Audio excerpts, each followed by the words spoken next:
Hello friends, welcome to my channel. इस video में हम एक डिसीज़ के बारे में जानेंगे जो हमारे डाइजेस्टिव ट्रैक्ट से रिलेटेड है और इस डिसीज़ जो हमारे स्टमक में कॉज होता है जिसे हम पेप्टिक अल्सर बोलते हैं। ओके, सबसे पहले हम जानते हैं अल्सर। तो जो अल्सर होता है उसमें क्या होता है, सोरनेस प्रेजेंट होने लगता है, परफोरेशन लीड होता है जिसे हम अल्सर कहते हैं। और जो पेप्टिक अल्सर होता है ये हमारे स्टमक में होता है। ठीक है, a peptic ulcer is a open sore that develop on the inside lining of the stomach. जो पेप्टिक अल्सर होता है वो हमारे जो inside of the lining stomach होती है, ठीक है, जो अंडरलाइंग होता है स्टमक के, वहाँ प्रेजेंट होने लगता है। ओके, तो ये स्टमक क्या करता है, पेप्सिन और HCl रिलीज़ करता है और पेप्सिन के नाम से ही पेप्टिक अल्सर बना है। ठीक है, तो ये जो रिलीज़ करता है तो ये हमारे जो फूड को डाइजेस्ट करने में हेल्प करता है। और जब एक्सेसिव अमाउंट में ये रिलीज़ करेगा तो जो हमारे म्यूकोसल लाइनिंग होंगे तो ये उनको इरिटेट करेगा। और अगर म्यूकोसल लाइनिंग को एक्सेसिव अमाउंट में अगर रिलीज़ होंगे तो ये हमारे जो म्यूकोसल लाइनिंग है ये इनको भी ईट करना शुरू कर देगा। ओके, जिस वजह से क्या होगा कि अल्सर फॉर्म होने लगेगा हमारे स्टमक में म्यूकोसल लाइनिंग में। और इस वजह से क्या होता है समटाइम्स कि ब्लीडिंग होना शुरू हो जाता है। नेक्स्ट हम देखते हैं definition. A peptic ulcer is a mucosal defect which penetrate the muscularis mucosa and muscularis propria. Okay, तो ये जो पेप्टिक अल्सर होता है ये क्या करता है कि जो हमारे म्यूकोसल लाइनिंग होते हैं उसको क्या करता है, डिफेक्ट करता है। जो मस्क्यूलरिस प्रोप्रिया होते हैं ये हमारे जो म्यूकोसल लाइनिंग होते हैं, ठीक है, ये उसके पार्ट्स होते हैं। और ये मतलब thin muscles like structure, tissue structure होते हैं।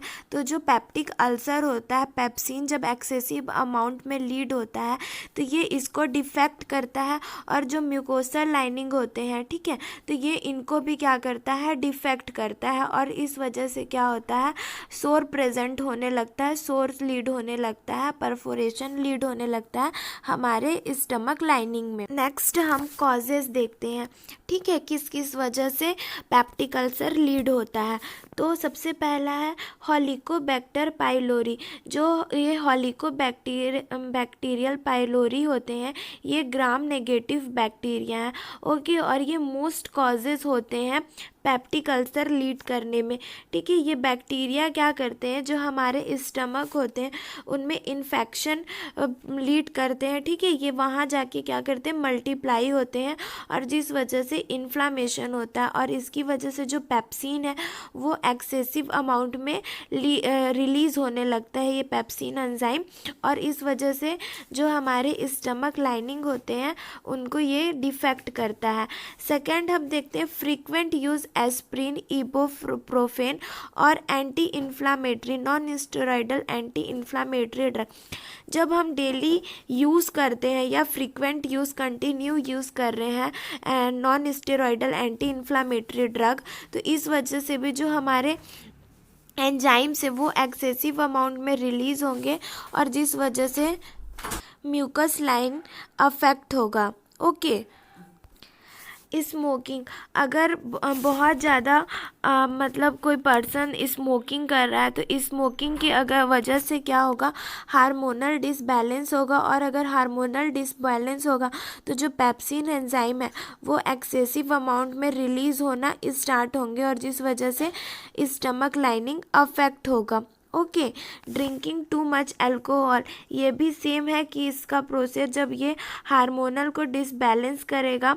ठीक है, रेडिएशन थेरेपी, अगर हम किसी भी तरह का स्टमक में रेडिएशन थेरेपी प्रोवाइड कर रहे हैं लाइक स्टमक कैंसर के केस में, तो इस वजह से भी क्या होगा, स्टमक लाइनिंग में अफेक्ट पड़ेगा और जिस वजह से क्या होगा कि जो म्यूकोसल लाइनिंग है वे डैमेज होंगे, डिस्ट्रॉय होंगे।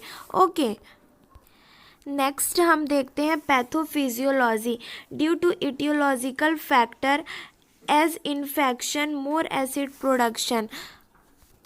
हमने जो कॉजेज देखा उसकी वजह से क्या होगा कि जो पेप्सिन एंजाइम है, जो एसिड है, HCl एसिड है, उनका जो प्रोडक्शन है वो बहुत ज़्यादा अमाउंट में होने लगेगा, वो रिलीज़ होने लगेंगे, जिसकी वजह से क्या होगा, damages mucosal barrier of the stomach.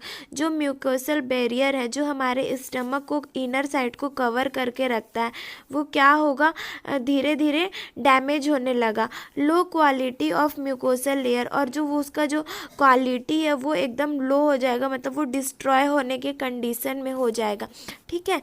Increase inflammation and सेवेरर लैक्रेशन, मतलब क्या होगा कि वो बहुत ज़्यादा इन्फ्लामेड करेगा। ठीक है। अगर वहाँ पे इन्फेक्शन है तो इन्फेक्शन की वजह से वो इरिटेट होगा और वहाँ इन्फ्लामेशन प्रेजेंट होने लगेगा और वहाँ पे परफोरेशन लीड होगा, सोर्स बनेंगे, जिसकी वजह से क्या होगा, डेवलपमेंट ऑफ अल्सर, और क्या होगा, अल्सर का फॉर्मेशन हो जाएगा। नेक्स्ट हम देखते हैं सिम्टम्स। तो सिम्टम्स क्या होगा, नोज़िया एंड वोमिटिंग होगा, क्योंकि हमारे स्टमक में इन्फेक्शन प्रेजेंट है और स्टमक में अल्सर है, तो नोज़िया एंड वोमिटिंग फील होगा। ठीक है। ब्लडी और डार्क स्कूल, अगर जो हमारे अल्सर फॉर्मेशन हो चुका है तो क्या होगा, उसमें ब्लड रिलीज़ होगा, जिसकी वजह से ब्लड क्या होगा, हमारे स्टूल के साथ पास आउट होगा।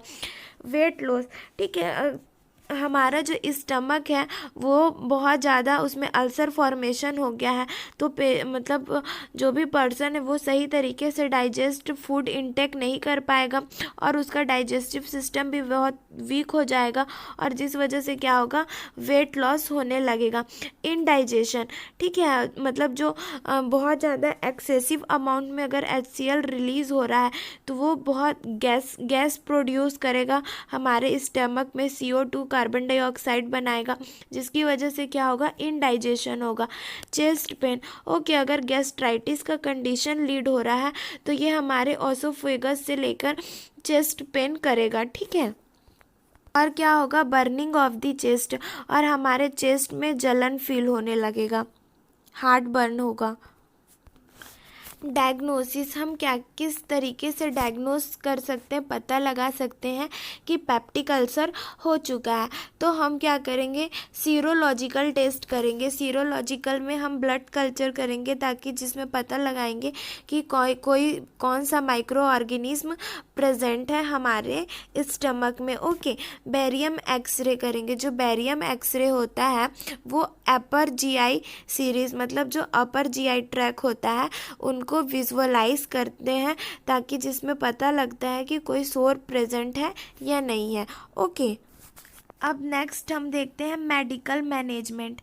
ओके, तो मेडिकल मैनेजमेंट में हम क्या करेंगे, सबसे पहले according to prescribe antacid patient को प्रोवाइड करेंगे। एंटासिड का वर्क क्या रहता है कि ये जो एक्सेसिव अमाउंट में जो हमारे एंजाइम्स रिलीज़ हो रहे हैं, ठीक है, तो इन एंजाइम्स को क्या करता है, रिलीज़ होने से एक्सेसिव अमाउंट में रोकता है, एकदम बंद नहीं करता है, वरना हमारे जो फूड है वो डाइजेस्ट नहीं होंगे।